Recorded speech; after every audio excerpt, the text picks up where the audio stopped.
dia a todos, sejam bem-vindos. Os recadinhos todos já sabem, né? Mas quem tiver maiores interesses é só acessar nosso site ou então verificar o nosso mural, né? Para a gente não ficar perdendo muito tempo aqui com os dizeres, né? Eu só acho importante lembrar sempre do nosso trabalho social, que a campanha do quilo é permanente, então quem sempre puder estar colaborando é muito bem-vindo, né? Que a gente distribui as cestas básicas e também a gente faz entrega de lanche para os moradores de rua. Lembrando também que quem quiser estar sempre visitando a nossa livraria, né? E também aos internautas que podem fazer as perguntas ao vivo, que a gente vai estar respondendo no momento adequado. Aí nesse momento a gente pede para desligarem os celulares para poder ter um aproveitamento melhor, né, da palestra, para não ser interrompido. E aí assim, então, já harmonizados, né, com esse ambiente, vamos agradecendo ao Pai por mais esse dia, onde iniciamos aqui juntos, em busca de mais aprendizado e crescimento. Que nesse momento possamos nos manter sintonizados com essas energias que vêm do alto, para absorver ao máximo o que nos será passado hoje. E assim podemos refletir no nosso dia a dia e sermos semeadores do que aqui aprendemos. Que assim seja, graças a Deus.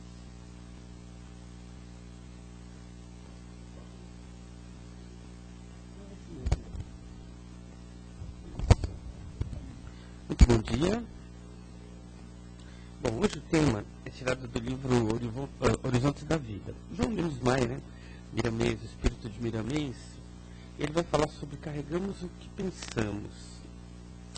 Na verdade é uma síntese ou um resumo do que a doutrina espírita já fala há muito tempo para a gente com relação a pensamentos. Pensamento é matéria, a matéria é pensamento e tudo é energia. E Miramês ele colocou isso de uma forma muito simples com relação a nós, como seres pensantes e vivos. Por quê? Olha só, a mente, ela está muito além do que nós colocamos como cérebro. O cérebro nada mais é do que um órgão que pesa mais ou menos 1,5 kg. Nós carregamos aqui e é material. A mente não é o cérebro.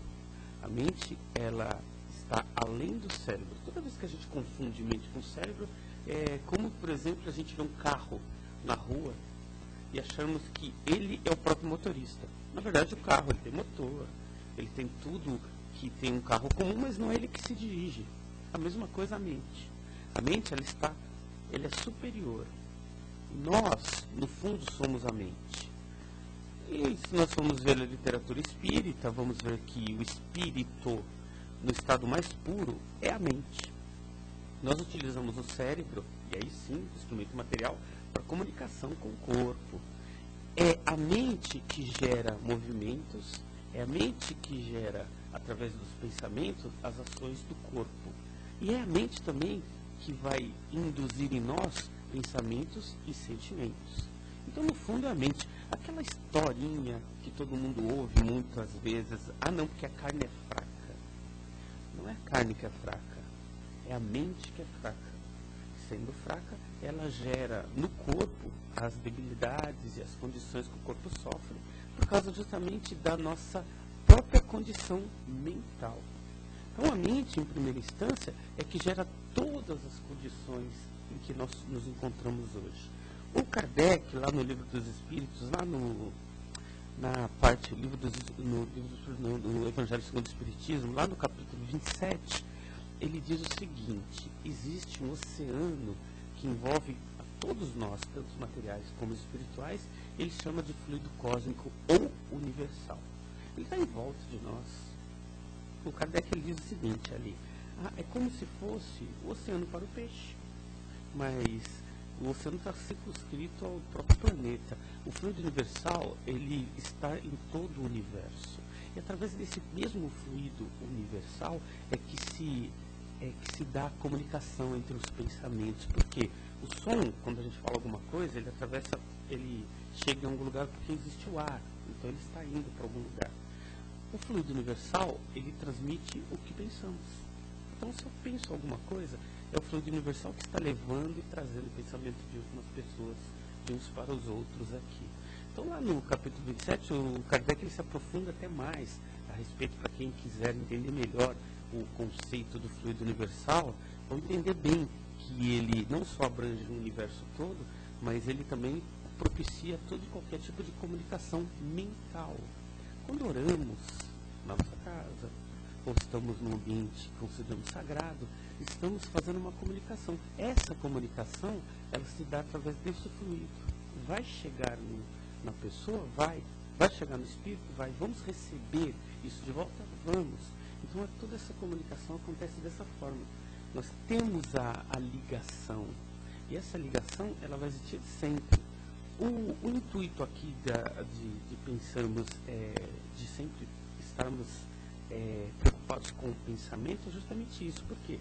Porque muitas das vezes, nosso pensamento, ele está literalmente ligado aos nossos conceitos pessoais. Por exemplo, se a gente não acredita muito na nossa capacidade pessoal, nós pensamos a respeito dela como se isso fosse real. Autoimagem. Na psicologia, as pessoas falam muito sobre isso, na questão da autoimagem. Um exemplo. Uma pessoa de 2 metros, mas que nos considera uma pessoa, por exemplo, eficaz, inteligente, ela, apesar de ela impressionar pela altura, quando a gente conversa alguns minutos com ela, nós vamos fazer uma outra autoimagem dela. A autoimagem da pessoa fala por si. Então, depois de alguma comunicação com a pessoa, se ela for demasiado tímida, ela vai diminuindo-se, a imagem mental muda. Assim como uma pessoa que tem uma autoimagem forte, um pensamento a respeito de si equilibrado, gera nos outros uma autoimagem totalmente oposta. Então a pessoa às vezes tem meio metro, mas depois de uma comunicação com a pessoa, conversando com ela, ela tem uma autoimagem tão forte que gera em nós uma imagem de uma pessoa, se a gente for falar em termos de altura, com mais de 2 metros. Porque a gente vai olhar para a pessoa, a autoimagem dela vai refletir sobre nós uma condição do pensamento equilibrado. E é por isso que quando nós estamos em qualquer lugar, a gente está no trabalho, entre os amigos, a nossa imagem fala, a autoimagem fala por nós. Não adianta a gente achar que, eu só vou falar de forma firme, eu só vou... Nós estamos nos enganando, porque se a gente tem uma falsa autoimagem, nosso pensamento, quando ele não é equilibrado, ele gera para as pessoas que nós só volta uma autoimagem do que nós somos mesmos. É por isso que pessoas que trabalham numa empresa por muitos anos, mas ela trabalha tanto e nunca tem promoção, não passa uma autoimagem de uma pessoa eficiente, porque dentro dela, lá no fundo, ela não acredita nisso. As pessoas que estão à nossa volta captam de nós aquilo que nós passamos. Constantemente nós estamos passando. E é por isso então que nós vemos casos de pessoas que, por que toda vez que eu faço alguma coisa eu sou enganado? Porque passamos essa autoimagem. Passamos a autoimagem de que somos pessoas que já ser fácil de enganar. Normal. Mas porque todo homem que eu namoro, ele me engana, ele faz isso, porque passamos essa autoimagem. Nós temos gravado de nós autoimagem de condições e situações em que os outros leem. As pessoas à nossa volta leem a nossa autoimagem. E através dessa autoimagem é que agem sobre nós, ou conosco. Então nós temos que começar a pensar em como é que age o pensamento, em nós, no nosso caso, em relação ao próprio mundo. Os americanos, eles adoram fazer pesquisa. E numa dessas pesquisas, eles entrevistaram centenas de pessoas para tentar definir como é que se processa o pensamento durante um dia da pessoa. Chegaram às seguintes conclusões, por exemplo. 40% das coisas que pensamos durante o dia não reflete nada. São preocupações que não vão se concretizar nunca naquele dia. Mas a gente passa 40% do nosso tempo pensando nisso. Não vai acontecer nada. Essas coisas simplesmente não se refletem na realidade. 30% são lamentações. A gente, mas eu devia ter feito tal coisa, eu poderia ter, eu acho que eu vou fazer. Então, 30% do nosso pensamento são lamentações de coisas que a gente não fez, um atraso de alguma coisa que a gente deveria ter feito, algo que eu deveria ter feito, ativado ou melhorado e não fiz, ou uma condição de vida que eu levo que eu acho que eu mereceria algo melhor. 40% do nosso tempo, aliás, desculpem, 30% do nosso tempo é baseado nisso. Nós pensamos constantemente em lamentação.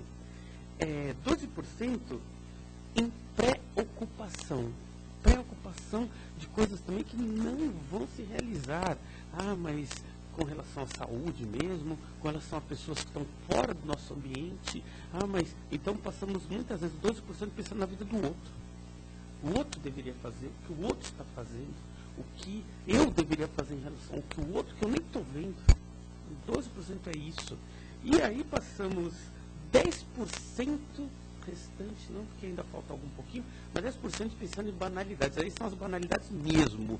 Por exemplo, o que a Carminha da novela das 8 vai fazer hoje? São esses 10%. Passamos 10% da vida discutindo entre nós sobre, afinal de contas, agora que o Corinthians ganhou, como é que vai ser o jogo de amanhã? Não estamos criticando sobre o pensamento da novela ou do futebol. A gente constata, é uma realidade. Passamos boa parte do nosso tempo em pensamento pensando em banalidades. A banalidade não é um termo do chulo do tipo, então não pensamos mais. Não é isso. Nós fazemos isso, é natural, é nosso. Nós temos essa percepção da vida porque faz parte da nossa vida também isso. E passamos, pensem bem, 8% do nosso dia pensando em coisas úteis. Mais ou menos isto. De 50 mil pensamentos que nós temos durante um dia, usamos apenas 8% dele para pensar em coisas úteis. Aí dá para perceber porque o mundo está desse jeito, né? Nós passamos muito pouco tempo do nosso real tempo e pensamento com coisas realmente que fazem a diferença. O Kardec, lá na questão 919, ele levanta a seguinte questão: o que o homem deveria fazer para melhorar-se e não cair nas tentações do mal, não cair nos espíritos do mal e coisas desse tipo. Lá na questão 919 vocês vão ver com mais detalhe essa questão, mas resumindo, o Kardec estava preocupado sobre a própria condição humana. O que a gente tem que fazer para melhorar? O resumo da questão é essa: o que a gente tem que fazer para nos melhorar? Aí o espírito lá dá uma resposta muito simples, como diz o mestre da antiguidade: conhece-te a ti mesmo. Conhece-te a ti mesmo. E você melhora. Mas aí é interessante, porque a gente pega uma estatística como essa, em que a gente se descobre pensando apenas muito pouco sobre coisas que fazem diferença na nossa vida. Aí vem uma frase do tipo: conhece-te a ti mesmo. E o que a gente faz com tudo isso?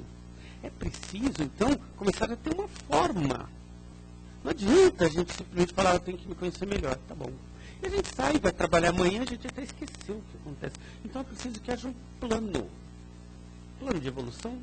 A gente faz plano para tudo. A gente não faz plano no final do ano, a gente não faz plano quando vai fazer aniversário de alguém, uma festinha, a gente não faz plano quando vai comprar um carro, uma casa. Por que a gente não faz um plano para se melhorar? Porque a gente não põe um planejamento para melhora íntima, para uma auto-reformulação. Por que não? Fazer um plano de melhora tem tanta importância quanto qualquer plano que a gente faça na nossa vida. Melhorarmos-nos tem a sua importância e às vezes muito maior, porque quando a gente se melhora, a gente começa a melhorar tudo na nossa vida. Reflete diretamente na nossa vida diária e com as pessoas que estão à nossa volta. Então quando a gente faz um plano, um exemplo, não é que vamos fazer isso, um exemplo básico. Imaginemos que nós resolvamos fazer uma listinha daquelas coisas que a gente quer melhorar em nós. Quando a gente for fazer uma lista, a gente não pode se enganar. Então você pega um papel, eu vou começar a colocar 10 itens. Tem mais coisa? Tem. Mas digamos que eu resolvo colocar numa lista 10 coisas a meu respeito. Então a gente, de preferência, esconde essa lista dos outros, né? Porque a gente vai ser bem cruel naquilo que se refere a nós mesmos. E é bom que ninguém saiba. Então eu vou colocar orgulhoso. Eu sou orgulhoso, então eu vou escrever na lista. Orgulhoso. Mentiroso. Vou colocar, se eu minto. E vou começar a colocar uma lista de coisas que eu sei que eu sou, mas normalmente eu não quero que os outros saibam. É comum a gente fazer isso, né? A gente sempre passa uma imagem não estou falando da autoimagem, não, porque a autoimagem a gente não esconde, não tem jeito. A gente passa uma imagem de aceitação para as pessoas, mas nós nos conhecemos. Autoconhecimento é isso. Mas por que a gente não faz? Porque a gente tem medo de se machucar com o que nós descobrimos a respeito de nós mesmos. Nossa, eu sou isso? Somos. Mas a gente, quando esconde esses atos ou as situações a nosso respeito, a gente está escondendo o nosso próprio conceito de evoluir. Enquanto a gente não se descobrir, a gente não evolui. Então pega 10 coisas, não precisa ser mais, porque a gente depois vai aparecer mais. A gente pega 10 condições que a gente acha que precisa melhorar. E põe lá. Eu sou muito crítico com os outros. Põe lá. Eu sou realmente, eu observo demais a vida alheia. Põe lá, eu fofoco demais. Pode pôr. E vamos colocando lá aquela lista de crueldades a nosso respeito. Deus nos livre. Mas é verdade, porque muitas das vezes essas coisas que a gente põe e que, repito, ninguém precisa saber. Isso é nosso. A gente põe lá aqueles 10 itens lá, e depois a gente vai refletir não sobre os 10, porque também a gente não consegue se modificar. Por que uma criança ela tem que começar lá na primeira série? Não adianta a gente tentar explicar polinômio para uma criança que não sabe nem somar. Então a gente tem que também fazer o mesmo critério para nós mesmos. A gente tem que pegar a lista e depois falar, bom, de todas essas 10 itens, o que eu acho que eu tenho que começar? Porque não adianta eu pegar 10 coisas e tentar resolver as 10, a gente não vai conseguir resolver nenhuma. Na nossa vida a gente não faz isso. A gente consegue? A mulher consegue, né? Diz que a mulher consegue fazer mais de uma coisa ao mesmo tempo. O homem não, a gente faz uma de cada vez. O homem é focado, a mulher não, ela consegue fazer 10. Então, de repente, a mulher consiga resolver mais de uma coisa na lista. Eu falo por mim, eu sou focado, então eu vou resolver um problema de cada vez. Eu não vou conseguir resolver 2. Não adianta. E aí o que acontece? Eu pego lá um item. Quando eu pegar aquele item, eu vou realmente trabalhar só ele. Então eu vou pegar aquele item, eu vou ler de manhã, eu vou fazer uma oração no sentido de me melhorar, de dissolver aquilo em mim, vou me observar durante o dia para ver se aquele item está refletindo de forma negativa em mim no dia a dia, e coisas desse tipo. Então, quando eu estou realmente proposto a gerar modificações, eu estou buscando isso, então tem um plano. O plano é, eu tenho uma lista. Uma lista, dentro dessa lista eu tenho um objetivo, que é aquele item que eu coloquei. E vou trabalhar em cima daquilo. E, de preferência, a gente tinha que fazer igual nós fazemos em qualquer empresa, colocar um prazo. Quanto tempo eu vou trabalhar nisso? 1 mês, 2, 3, não importa. Põe um prazo. E põe um prazo mesmo para resolver aquilo. Não que vai se resolver, porque não existe transformação interior que se modifique com prazo. Não é isso. É justamente para a gente ter tempo para trabalhar as outras coisas. Senão a gente fica um ano com um único item lá e acha que aquilo lá vai se modificar por mágica. Não vai. Então a gente dá um prazo. Olha, trabalhei isso. Tá difícil. Deixa eu pegar o próximo da lista. Quem sabe? E vou para o próximo, e dou um prazo lá para trabalhar ele. Naturalmente, as coisas vão se melhorando dentro de nós. Por quê? Porque nós trazemos muitas programações internas que dificultam a nossa vida. Nós somos, no final das contas, um reflexo de que nós aprendemos em casa, no trabalho, na escola, mais as imposições. Os psiquiatras, eles têm um termo que eles usam para script. Script nada mais é do que programações que estão embutidas no nosso cérebro. Desde criança, quando a gente é criança, esses scripts vêm com muito mais ênfase. Daí o cuidado quando um adulto fala com uma criança, porque aquilo na cabeça da criança passa como verdade com muito mais ênfase do que quando a criança tem autodefesa. Chegar para uma criança e falar, você é burra, ela vai acreditar. E aí ela vai crescer com dificuldades tremendas a esse respeito, mesmo não sendo, porque ela acredita nisso. Você é feia, e ela vai acreditar. Você é gorda, você é magra, você é isso, você é aquilo. Quando a pessoa não tem filtros próprios, ela acredita e cresce com essas dificuldades até a vida adulta. E tem dificuldades homéricas na vida adulta, porque tem um monte de programações que foi colocada quando ela era criança e não tinha defesa para filtrar isso. Acontece com a gente. Hoje, nós temos um monte dessas programações que estão lá. Que você é feio, ou você é magro, ou você é burro, ou você é incompetente, está tudo gravado lá. São scripts scripts nossos que estão rodando no nosso cérebro e que nos impede, às vezes, de fazer coisas, de crescer na vida. Esses, quando a gente fala conhece-te a ti mesmo, é conhecer esses scripts. Começar a conhecer em nós essas dificuldades e se autoprogramar. Programar para coisas melhores. A gente procurar buscar a evolução através do autoconhecimento. Vamos orar, vamos fazer reforma íntima, vamos buscar a transformação, ajudando o próximo, e a gente não pode esquecer da gente. Nós estamos no planeta para nos modificar e evoluir. Se a gente não conhece a nós mesmos, como é que a gente modifica? Fazer a lista é um pequeno passo, apenas para a gente falar, eu sou mais ou menos isso. Não é só isso não, a lista é um pouco maior, mas a gente tem que começar com algum número. Tentem colocar 10, e aí lá, às vezes a gente vai estar lá tomando banho, o homem vai estar fazendo a barba, ou está vendo alguma coisa, vai aparecer um outro. Deixa eu pôr na minha lista lá. Lembrei. Vamos aumentando essa lista. Uma hora a gente trabalha isso, mas o importante é colocar, porque a gente vai se conhecendo mais. Há coisas positivas que acontecem a partir daí. Quando a gente começa a trabalhar determinados fatos em nós começamos a nos auto-observar. E aí nós lembramos do Evangelho, olhar e vigiar. Como é que a gente vai vigiar se a gente não sabe o que a gente está vigiando?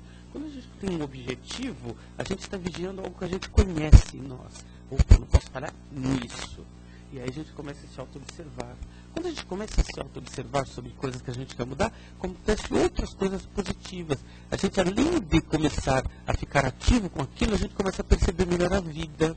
Porque boa parte da vida, lá naqueles itens que a gente falou, 40% pensando nisso, naquilo, a gente também passa boa parte do nosso dia pensando em coisas relevantes que têm a ver com a realidade.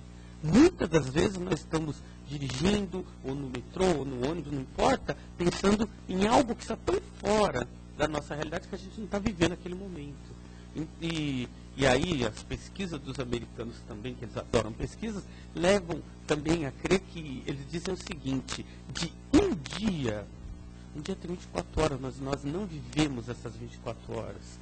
Malemar vivemos lá as 8 horas diárias lá, e pouco disso aí, porque boa parte dessa hora diária a gente passa pensando também nesses outros itens, que não são os 8% que a gente falou, são os outros itens lá, e a gente passa fora da realidade.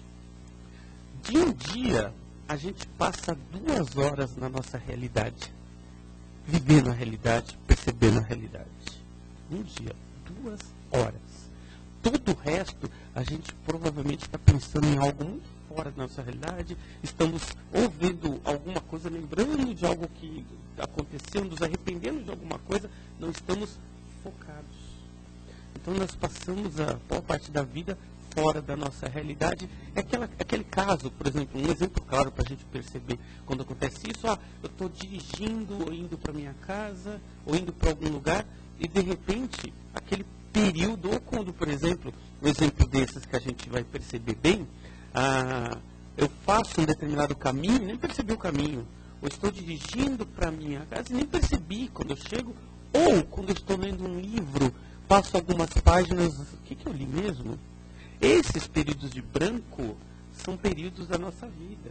Tudo bem que ali, num livro, num caminho, numa determinada situação, a gente consegue até perceber, mas a gente passa muito mais tempo em branco do que a gente imagina. Passei 2 páginas lendo um livro, o que eu li mesmo? Volta lá.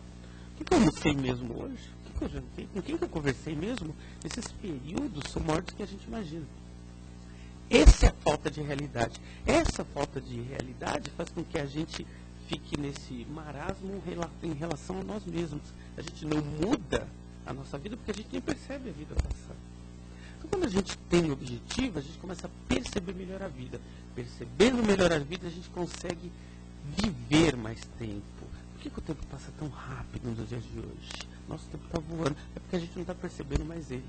Nossa, já passou, nós já estamos no meio do ano. Quanto tempo passou? O dia está passando rápido, as coisas estão passando e eu não estou percebendo. Não é isso, é que nós estamos passando cada vez mais tempo em branco do que vivendo a vida real. Está passando muito mais tempo em que a gente está percebendo muito pouco a vida.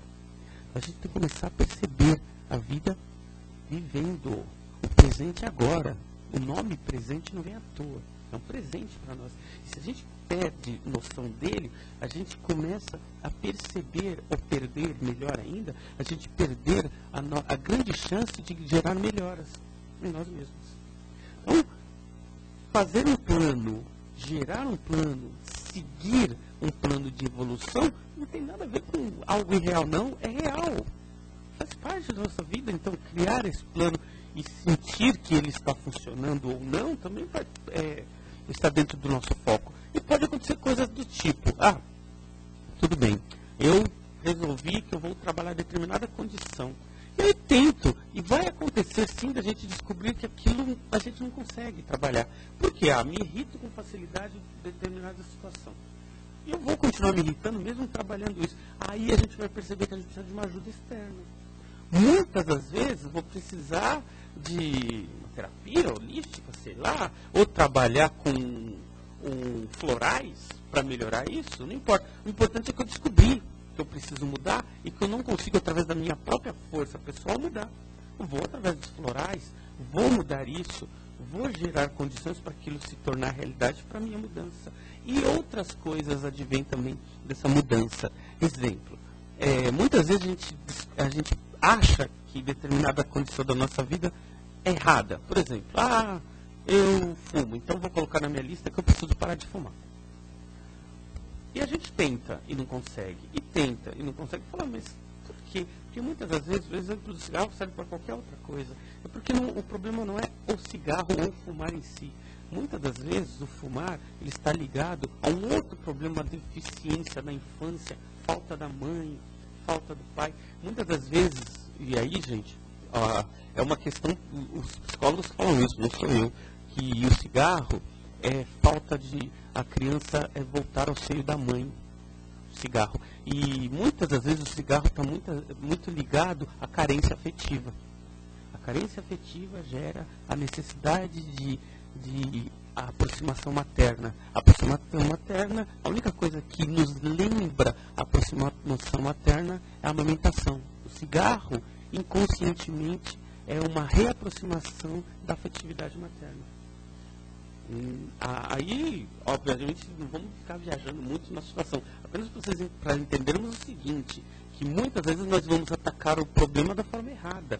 Então vou parar de fumar. Não, vou ter que trabalhar essa minha debilidade. Por que é que eu me sinto tão sozinho a ponto de precisar do vício do cigarro muitas vezes para essa debilidade? Então eu estou atacando uma coisa errada. Eu não vou conseguir parar se eu simplesmente falar, vou parar de fumar. Não é isso. Eu tenho que saber qual é a causa. Para tudo na nossa vida existe causa. E se a gente monta uma lista, às vezes a gente vai atacar o problema errado. Então é isso. Quando aquele problema começa a ter dificuldade, ele não é o problema. O problema está em outro lugar. Então a gente começa a se autodescobrir. Então quer dizer que eu me sinto sozinho. Não é o problema de cigarro, é porque eu sou carente. Vou atacar minha carência. Aí eu vou descobrir que eu não preciso mais do cigarro quando eu conseguir reequilibrar essa carência. Por aí vai. Desde que nós tenhamos um plano, nós conseguimos vamos modificando a nossa vida através do autoconhecimento. Se a gente não para se autodescobrir, a gente vai perceber e pensar, isso que é pior, de que não precisa mudar nada. Se a gente parar hoje, nesse momento, a gente vai achar que não precisa mudar nada na nossa vida. Tá bom, eu tô bom, tô tranquilo. E se a gente não mudar, não começar a olhar, ou voltar os olhos para nós mesmos, para descobrir essas deficiências que nós temos, sim, porque todos nós temos, nós não vamos mudar 1 centímetro nessa encarnação. Aí saímos dela como entramos. Não tem evolução. A evolução ela se dá com esforço próprio. Nós precisamos nos esforçar através dessa autobusca para gerar essa transformação. E aí nós vamos perceber que o pensamento é energia também, né? Então, toda vez que a gente está buscando essa transformação, estamos gerando essa energia. Essa energia, ela é composta, ela é criada lá naquilo que a gente falou no começo da palestra, a mente. A nossa mente, ela gera as transformações. O pensamento é só o veículo daquilo. Então, quando, por exemplo, pensamos em alguém, o fluido universal gera esse pensamento para essa pessoa. Assim como quando a pessoa pensa na gente, o fluido universal traz, então, essas energias da pessoa para nós. Por isso, quando oramos para alguém encarnado ou desencarnado, esse fluxo de emoção chega na pessoa, sim. Assim como, por exemplo, quando temos raiva de alguém, alguém tem raiva da gente. A ligação se dá do mesmo jeito. Então, quando a gente, por exemplo, está com raiva, com ódio, com rancor, a gente cria um fluxo de ligação e começamos a projetar na pessoa esse mesmo fluxo. O que acontece? A gente começa a criar condições de empecilho na vida da pessoa e lá ela está gerando isso, nós somos os causadores disso. Por ciúme, por raiva, por rancor, não importa. Estamos gerando essa ligação com a pessoa e inconscientemente ela vai começar a gerar essa ligação também conosco. E aí começa essa luta em que nós passamos energia para a pessoa de desequilíbrio, ela retorna essa energia de desequilíbrio para a nossa própria vida. Então, quando nós estamos numa situação dessa, a gente tem que cortar essas ligações desequilibrantes. Manter as ligações de equilíbrio, porque a energia é isso, e tentar filtrar as relações de desequilíbrio. Tem uma passagem do Chico em que ele está com muita pressa, estava atrasado para iniciar os trabalhos no centro, e uma mulher chama ele na outra ponta lá da esquina: Chico, eu preciso falar com você. E o Chico: não posso, minha irmã. E vai indo aí na frente da irmã. O menino fala: olha, vai lá. Mas eu estou atrasado. Não, vai lá. Aí ele vai, conversa com a pessoa, orienta, fala com ela. Aí em seguida, quando o Chico vira as costas, está indo para o trabalho, que ele já estava atrasado, o irmão: olha lá, Chico, dá uma olhada para ela. E aí ele vê o fluxo de energia de amor indo em direção ao Chico, porque ele a atendeu, né? Aí o irmão vira para ele e fala: imagina se não tivesse parado, hein? Que energia que ia. É a mesma coisa para as coisas que a gente faz no dia a dia. A gente tem que tomar um certo cuidado.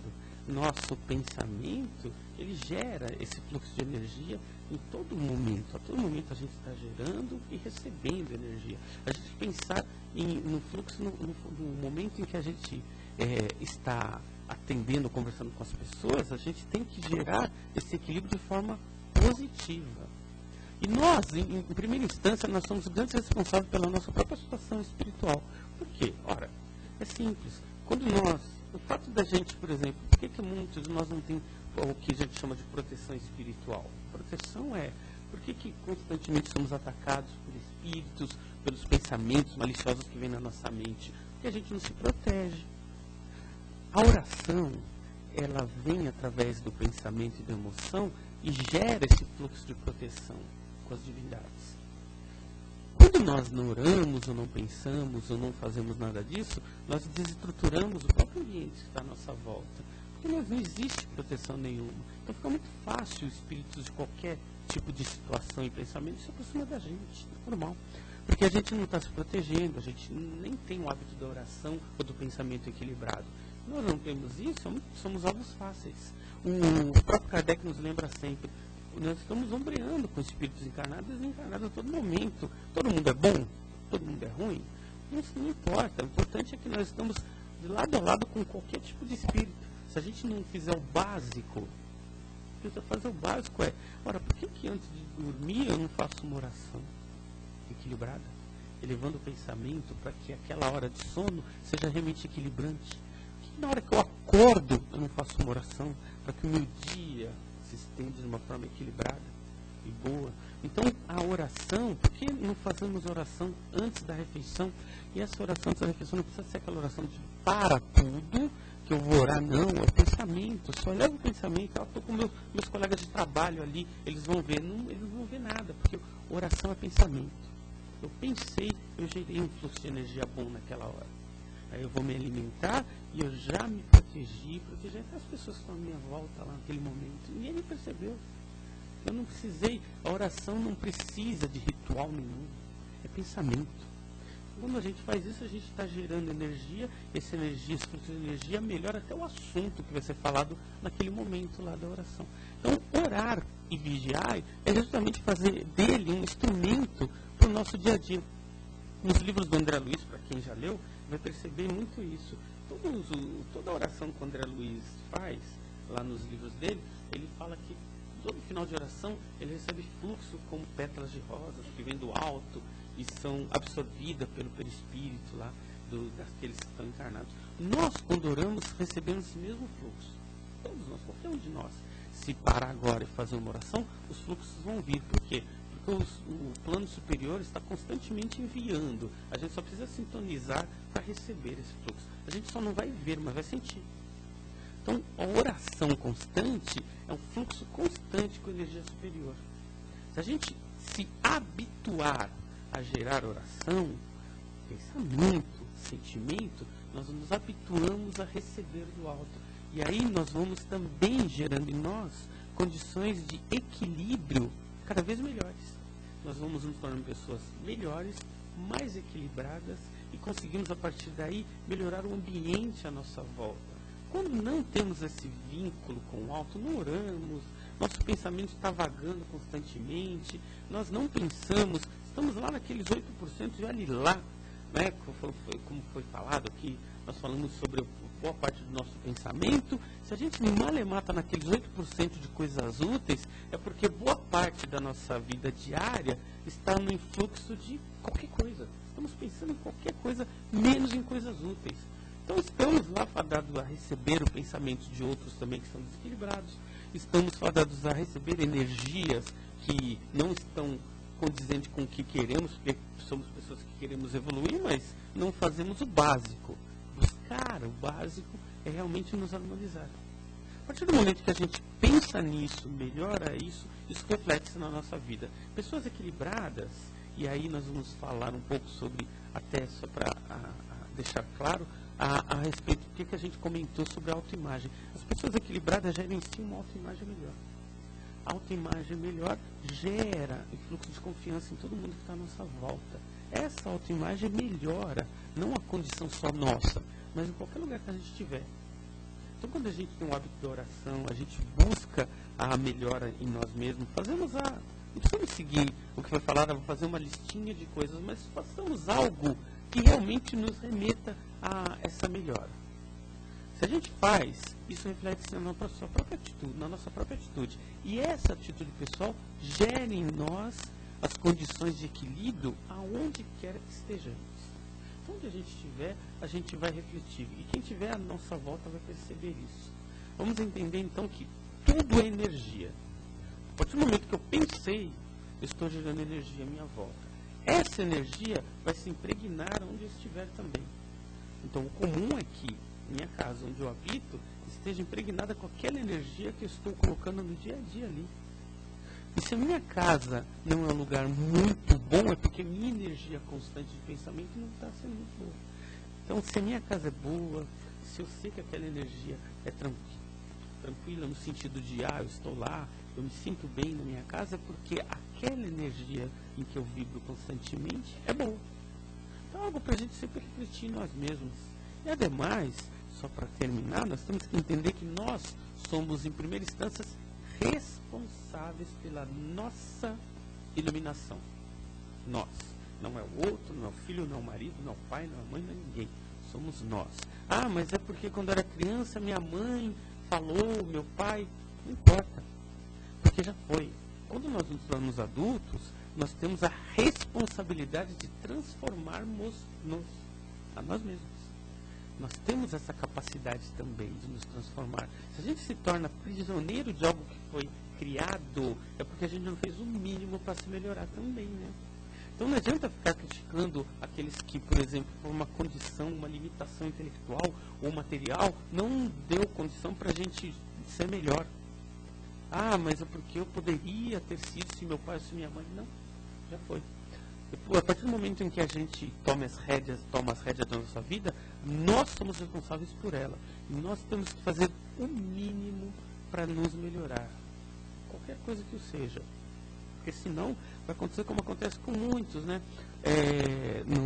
Eu sempre cito um caso lá da palestra de um médico espírita, ele falando sobre as condições de espíritos espíritas que desencarnavam, e muitos deles desencarnavam em condições de desequilíbrio, e esse médico fazendo uma pesquisa, indo em vários centros, conversando com vários espíritos, querendo saber por quê.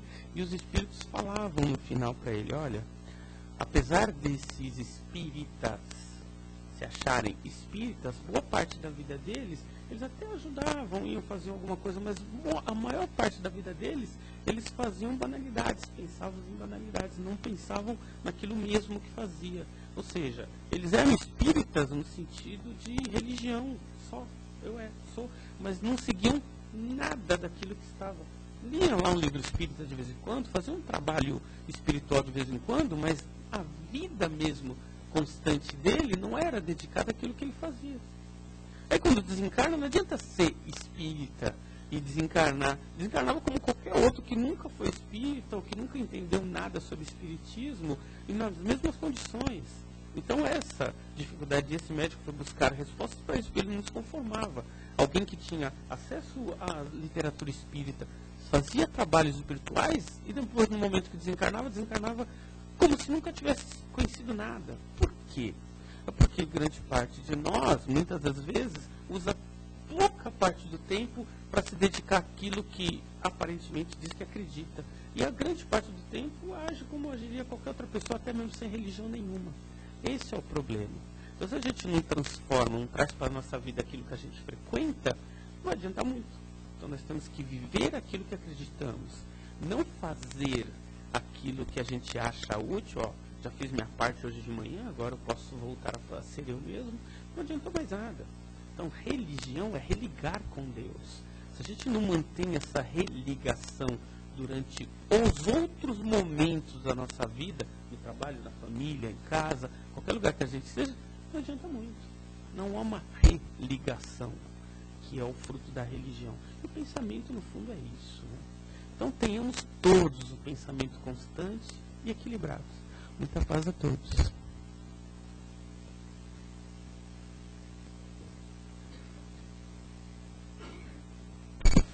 Alguém quer fazer algum comentário, uma pergunta? Não? Pequenininho. Vai ter uma participação do Lourenço, que ele pergunta o seguinte: a prece nos propicia um jeito de caminhar? Sim, sim. A questão da prece aí e nos propiciar um jeito de caminhar, a gente tem que entender o seguinte, grande parte de nós tem dificuldades na vida e muitas vezes esquece do básico, que é orar, né? Às vezes a gente tem dificuldades homéricas na vida, tem aqueles momentos difíceis, ou quando, por exemplo, perde alguém, ou mesmo uma dificuldade material, ou uma dificuldade moral que seja. E muitas das vezes a gente esquece o básico, a oração. A oração, além de nos revigorar, ela também cria em nós uma condição nova para enfrentar aquilo que está acontecendo. E muitas das vezes o que acontece é o oposto, né? Quando a gente está numa situação difícil, naquela situação difícil, a gente se distancia de tudo aquilo que poderia nos ajudar. Pessoas, condições e até mesmo situações de equilíbrio. A gente vai justamente para o oposto. Por quê? Porque a gente se exclui. E quando a gente deveria de fazer o oposto, então a gente só tem que tomar cuidado. A oração realmente revigora e nos melhora nas condições difíceis. Sempre. A gente tem aqui a da Ana Paula, que ela diz o seguinte: o caminho do equilíbrio seria a busca de energias positivas por meio da oração e do pensamento positivo. E este, por sua vez, precisa estar centrado no presente apenas, ou seja, no desejo de que meu hoje é bom. O que passou, como Chico Xavier disse, já passou. Mas há o que mudar. Mas o presente pode ser mudado por meio de atitudes e pensamentos positivos e no amparo da oração. As reclamações, lamúrias e angústias devem ser vistas como alertas de que nos estamos distanciando do bem?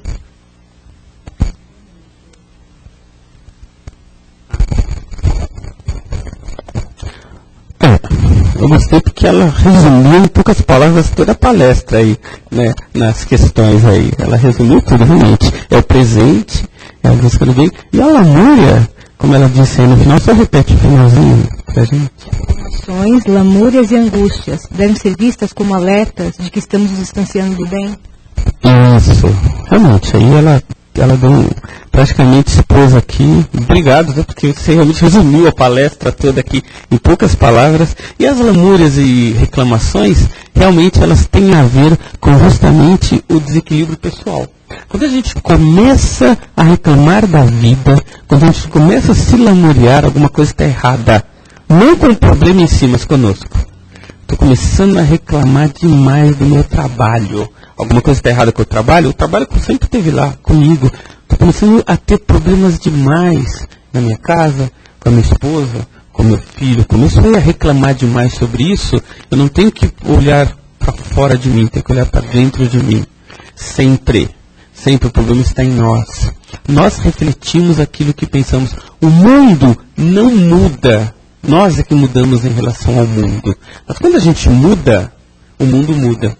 É interessante até essa questão, porque a gente tem realmente olhar para nós até em todo momento. Olha, comecei a reclamar, comecei a achar que alguma coisa está me incomodando, eu não tenho que buscar fora de mim. Agora, tem uma experiência interessante, porque quando a gente fala, quando eu mudo, o mundo se modifica à minha volta, tem uma experiência... Tem um programa interessante que os americanos têm, que deveria até passar no Brasil, mas não passa, de um desenho chamado Dr. Quantum. E tem uma experiência em que eles mostram o seguinte, que o mundo é moldado pelo que a gente acredita, e não o oposto. O mundo não é fixo, como a gente acha. A experiência é a seguinte, eles colocam um canhão de próton para atirar numa parede. E o próton está atirando lá na parede, está manchando a parede. Aí ele fala, bom, agora nós vamos colocar uma placa no meio e o canhão vai continuar atirando. Uma hora vai vir, um tiro vai passar num buraco, outra hora vai passar para o outro. Qual a imagem que você tem? Que a parede vai ter duas manchas, né? Uma de um buraco, outra do outro. Porque o próton uma hora vai acertar uma hora vai acertar na outra, né? São 2 buracos. Então ele vai atirando lá. Como tem uma placa no meio com 2 furos, um furo vai aparecer num canto, outro furo vai aparecer no outro. O que acontece? Eles deixaram isso por um tempo atirando.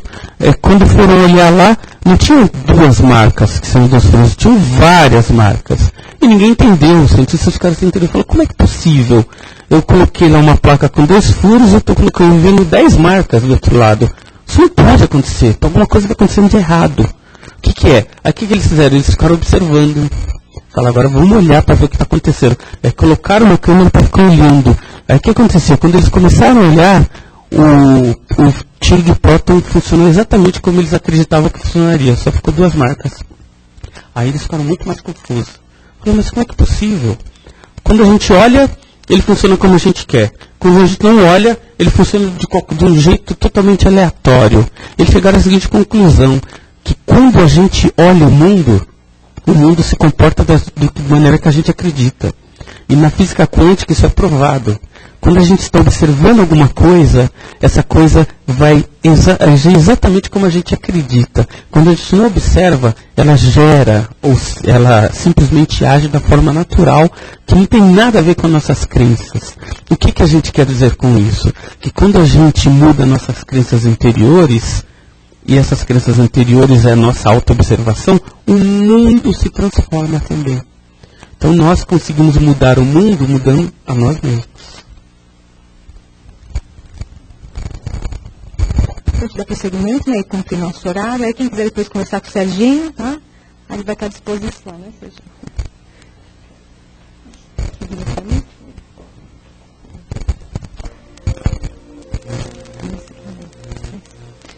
Então, nesse momento, já que nossos pensamentos repletos de energias positivas, nossos corações já repletos de muito amor, vamos vibrar por todo o nosso planeta.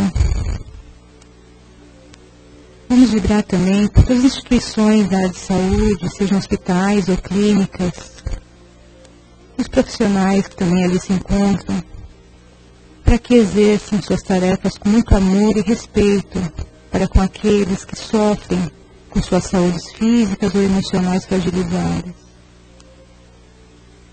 Vibramos também por nossos trabalhos, e vamos vibrar pelos nossos lares, envolvendo cada um que ali se encontra.